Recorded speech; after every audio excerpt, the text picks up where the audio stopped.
This is going to be a little video about fuel rail removal and injector replacement.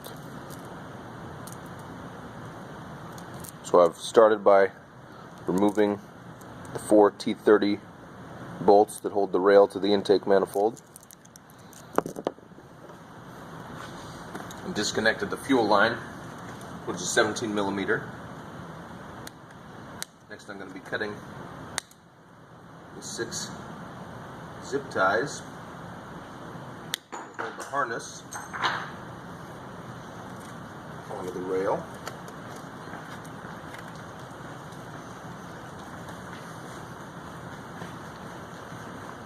There's 3 on each side. Be careful you don't accidentally snip into the wiring harness, or you may have problems.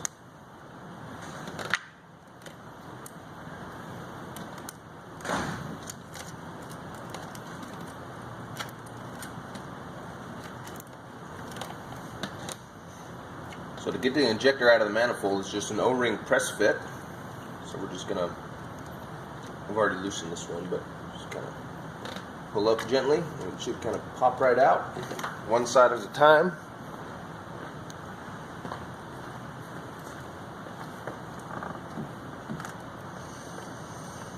There we go. Once that's done, you still have the 8 injector connectors. The latch is on the bottom side of the connector.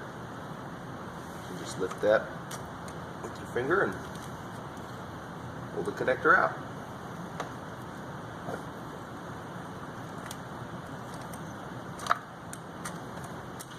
Now the injectors are retained into the rail by a metal clip, which we'll have to remove. And we'll transition to the bench to show you that procedure.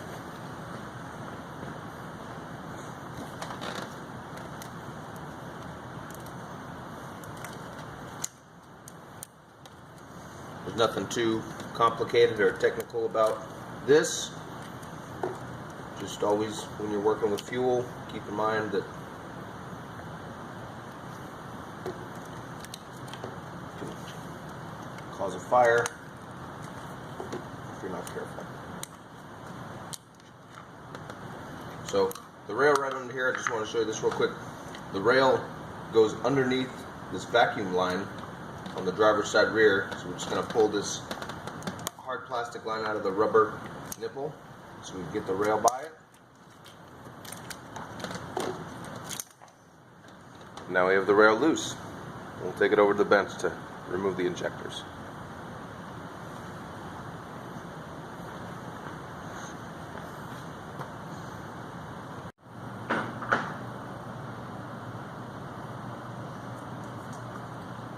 Alright, so here we are at the bench, and we're going to be removing the injectors from the rail. Got to pop off 8 little clips that hold them in, and just plug in the new injectors. So we'll just start using a pick or other suitable tool. Just get behind it. And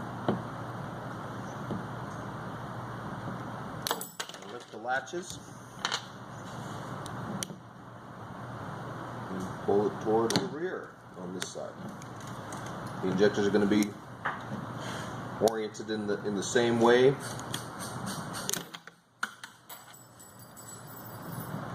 Keep track of where they all go, because sometimes they bounce off the table. You can see all the connectors are facing this way on this side, and all the connectors are facing this way on this side.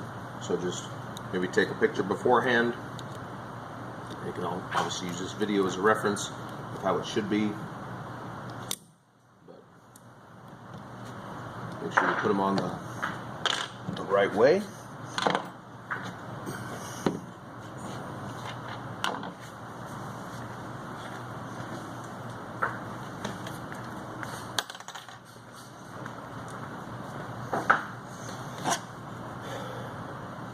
Let's pull this side off real quick.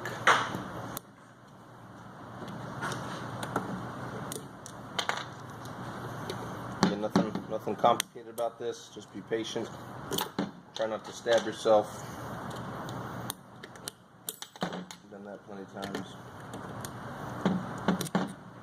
Alright, Now that you got all 8 retaining locks removed, the injector's again just an O-ring fit. Just pull it up and out.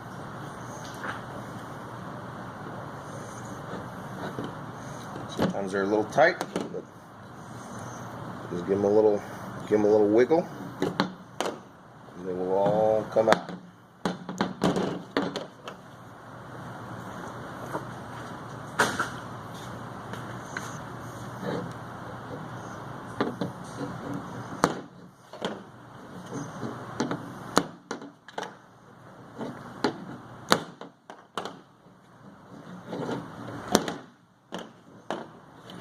So now we got these 8 injectors. We're good to go. Now installing the new injectors. It's just reverse procedure. Just lubricate the O-ring with a suitable lubricant. These are already lubricated with a little bit of petroleum jelly, just a super thin film.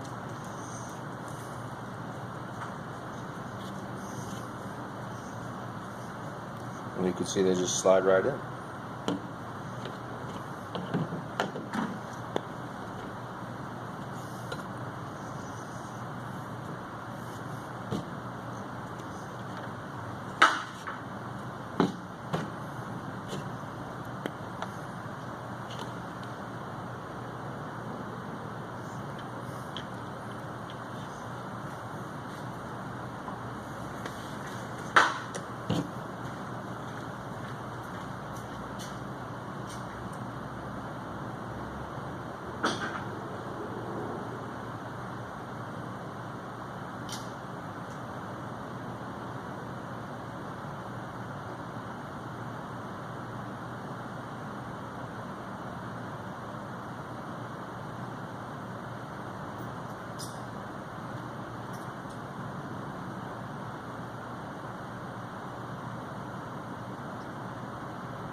Once you have all the injectors in, you just slide the locks back on in reverse order.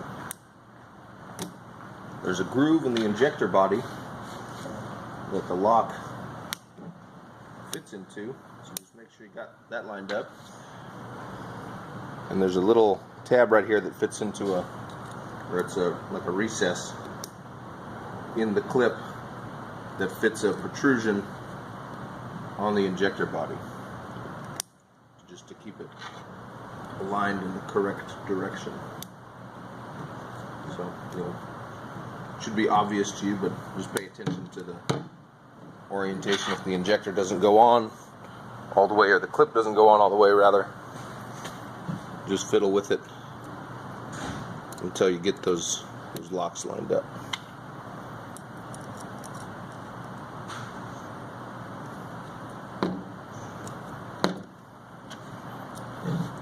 All in all, this process should be pretty quick. Just, as I said before, you're working with fuel, so use the proper precautions to stay safe and don't start a fire. So there we go.